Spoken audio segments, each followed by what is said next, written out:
오래전에 서울 영락교회를 승무하셨던 한경진 목사님이 계셨습니다. 그 목사님이 미국에 유학을 30대에 가셔서 한참 지내실 때의 일을 목사님이 은퇴식 할 때에 이렇게 말씀을 하셨다고 하는 말씀을 잠깐 드리려고 합니다. 한 목사님이 은퇴식에 답사로 말씀을 하신 거예요. 나는 미국에서 공부하려고 갔다가 폐결핵이 걸렸대요. 폐결핵이 걸려서 치료받고 있을 때에 의사의 말이 의학적으로는 불가능하니까 잘하면 3년 살 것 같습니다. 그러니 한국에 돌아가셔서 먹을 것 잘 드시고 또 하고 싶은 일이 있으시면 하시다가 지내시면 아마 좋을 것 같으니까 공부를 중단하시고 한국으로 돌아가시는 것이 좋겠습니다. 라고 말씀을 하셔서 한국으로 돌아오셔서 교회를 맡아서 지내고 70세 되어서 은퇴를 하는 장면 속에서 이렇게 말씀합니다. 나는 30대에 사형 선고를 받았습니다. 그런데 벌써 70이 되어서 은퇴하게 되었습니다. 이런 말을 하게 됐어요. 그러면서 하는 말씀입니다. 나는 폐결핵을 받고 사형 선고를 받고 내 마음속에 늘상 하는 생각은 나는 오늘이 마지막이라고 그렇게 생각하고 살았습니다. 그렇게 하고 오늘이 마지막이다. 오늘이 마지막이다. 매일같이 그렇게 접하면서 산 것이 70세 은퇴하는 시간이 되었습니다. 그런 말씀을 드린 거예요. 항상 마음의 생각을 그렇게 마음에 두었다는 거죠. 나는 나의 마지막 날이다. 오늘을 그렇게 나는 그렇게 살았는데 70세가 되었다. 그런 말씀을 하셨다고 그럽니다. 어제 혜진씨 차례 송별회 하면서 저보고 한마디 하라고 모두가 함께 있는 가운데 목사님 사모님 있는 가운데서 그랬어요. 저도 이런 날이 있구만요 그랬어요. 은퇴하는 날이 있구만요 하고 제가 말을 짤막하게 한 일이 있습니다. 여러분 한번 생각해 봅시다. 오늘이 나의 마지막 날이라고 생각하고 사는 사람은 없을 거예요. 쉽게 특별한 일 아니고서는. 그러나 오늘이 나의 마지막 날이라고 생각한다면 오늘 나는 무엇을 선택할 수 있을 건가? 오늘 내가 마지막이면 나는 무엇을 선택하고 살아야 할 건가? 또 하나는 나는 무엇을 정리해야 되는 건가? 무엇을 정리해야 할 건가? 무엇을 버려야 하겠는가? 그런 생각을 해볼 수 있습니다. 그러잖아요. 다시 말하면 오늘 이 본문의 말씀은 이겁니다. 죽기 전에 두 가지의 간절한 소원이 있다는 말씀이 이 잠언을 기록한 솔로몬이라고 하는데 이 솔로몬이 그런 심정으로 죽기 전에 두 가지 소원이 있습니다 라고 하는 고백이 여기 있습니다. 죽기 전에 나의 소원을 들어주세요. 죽기 전에 나의 소원을 들어주세요. 이건 간절한 마음이에요. 간절한 마음. 그가 말하는 것은 다른 게 아닙니다. 원수를 갚아달라고 하는 것도 아니고 돈을 많이 벌게 해달라는 말도 아닙니다. 또 하나는 성공도 해달라는 말도 아니고 어떠한 명예를 얻게 해달라고 하는 말도 아닙니다. 다시 말하면 또 하나는 더 중요한 것은 자손들이 잘 되게 해달라고 하는 그런 기도도 아니라는 거예요. 다른 모든 것보다는 오늘이 마지막이라면 죽음 앞에 나는 무슨 생각을 해야 될 건가 하는 그런 내용이 오늘 여기에 담겨져 있습니다. 자, 생각하면 이겁니다. 돈을 벌었는지는 모르지만 때때로 우리는 진실하지 못할 수도 있는 생활을 살았을 수 있었다.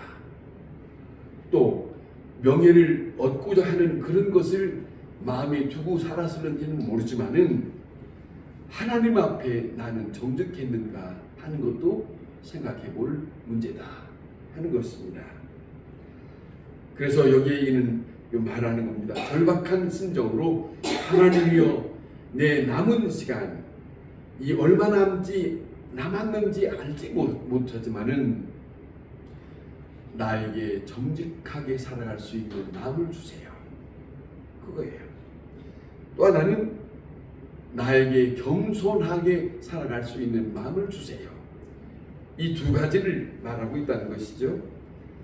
다시 말하면 자기 자신으로서는 할 수 없으니까 그렇게 해봤던 늘 안 되니까 여기에 기도하는 것은 하나님의 힘을 도와달라는 거예요. 하나님의 힘을 청하고 있는 거예요. 그런 거예요. 하나님의 힘을 빌어서 마지막 소원을 이루어 주십시오. 나를 좀 붙들어 주세요 하는 그런 간절한 마음이 오늘 이 본문에 실려 있다 하는 거예요. 너무 아쉬워서 마지막에 소원으로 구하는 그 마음이 이거는 남의 마음이 아닌 거예요. 한번 좀 생각해 볼 수 있는 내 개인적인 마음일 수도 있어요. 그러잖아요. 그동안에 바빠서 그동안에 참 무슨 이유로 이런저런 것을 생각하지 않고 살아왔던 것을 적어도 내 인생을 앞에 놓고 우리는 한 번쯤 생각해 볼 수 있지 않느냐 하는 거죠.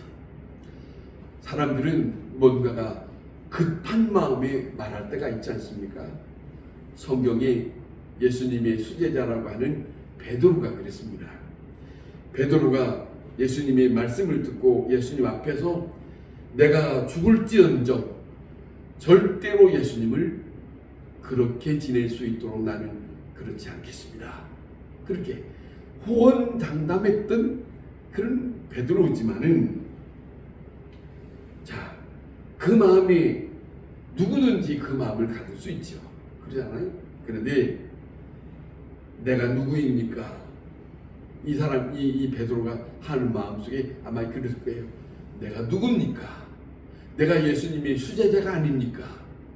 내가 예수님의 말씀이라면 언제든지 당당하게 그렇게 내가 예수님 앞에 마음을 두고 살아가지 않았습니까? 그런 마음이에요.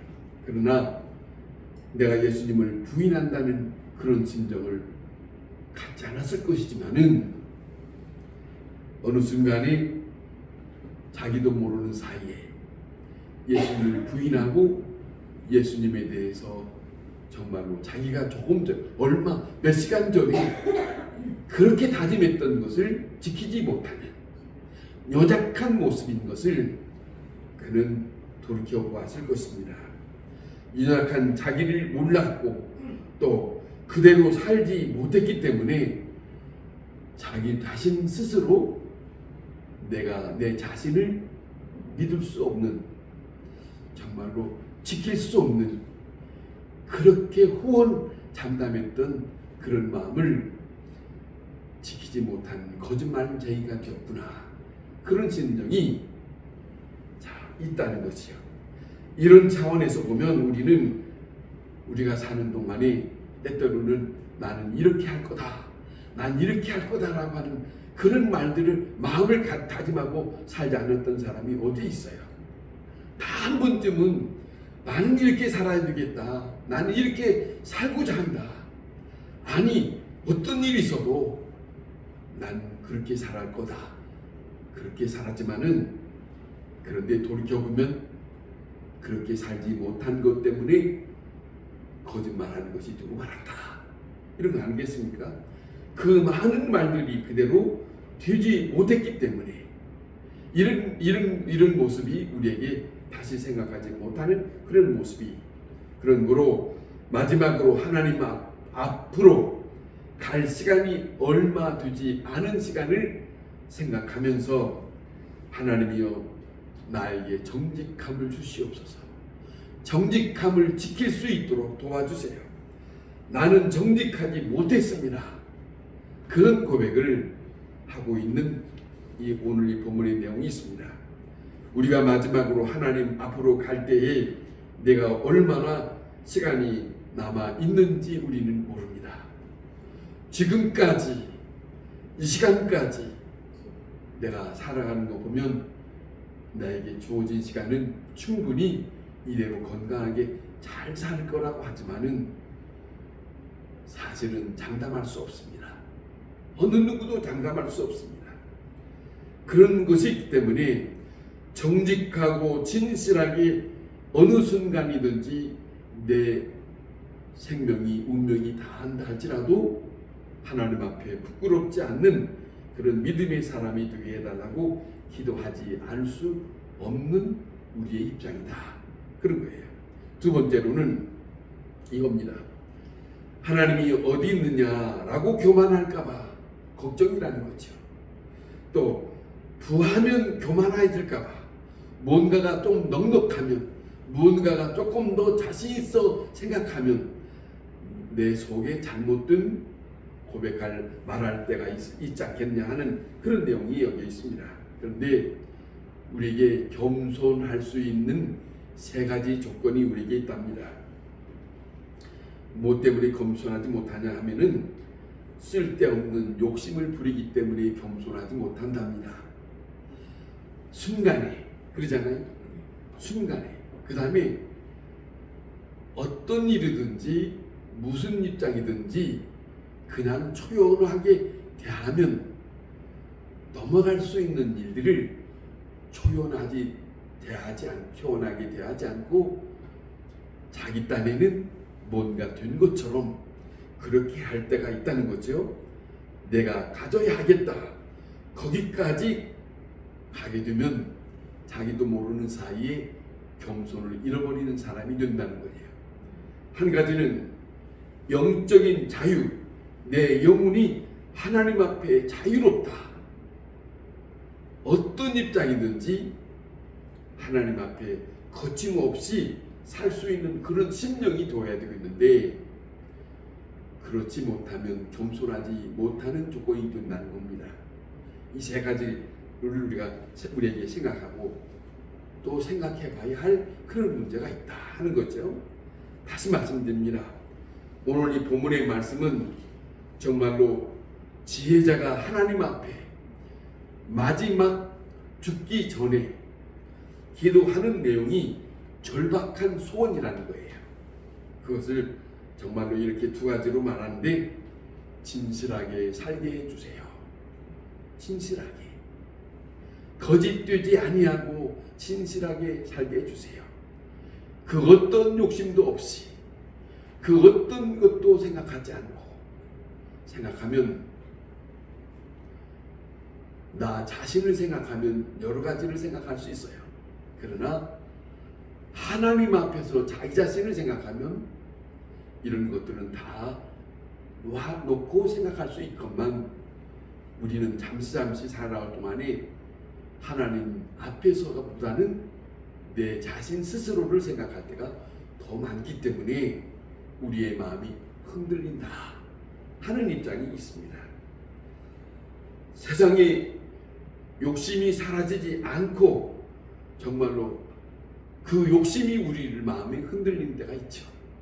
때때로는 없다면 없다고 굴하지 않고, 있다고 교만하지 않고, 그리고 정말로 우리에게는 초연할 수 있는 그런 겸손한 마음을 가지고 산다면 정말로 우리에게는 자유로운 마음을 가지고 살아갈 수 있을 것이다.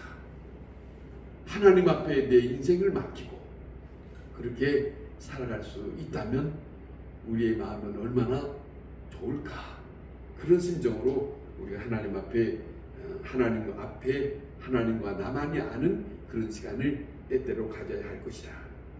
오직 은혜로운 생각을 가지고 하나님 앞에 정직한 마음과 그리고 하나님의 은혜에 대한 것을 감사하면서 산다는 것이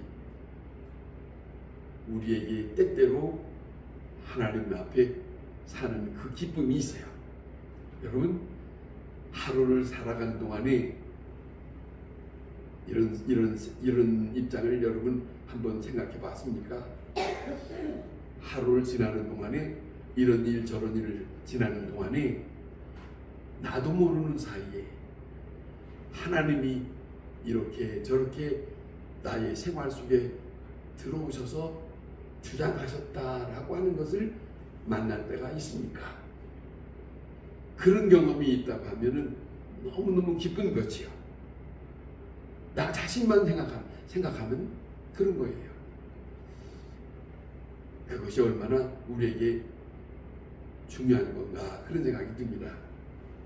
우리의 마음에는 오늘 이 본문에서 말한 것처럼 하나님은 우리의 입장에서 하나님 앞에 하나님이요, 내가 하나님의 사람으로 진실하게 살게 해주세요. 내가 하나님의 사람으로 겸손하게 살게 해주세요. 겸손이라는 말은 낮아지는 마음이죠. 낮아지는 마음. 하나님의 사람 된 모습으로 살아갈 수 있게 해달라고 하는 이 본문의 내용처럼 우리의 마음에도 이런 소원된 기도가 필요하다. 우리가 때때로 사는 동안에 이런 모습을 잊어버리지 않고 하나님의 사람으로 하나님, 내가 오늘 여기 있습니다. 오늘 하루도 하나님 앞에 살았습니다. 붙들어 주셔서 감사합니다. 이런 마음이 우리 모두에게도 함께 가지면서 살아갈 수 있기를 바랍니다. 기도하겠습니다.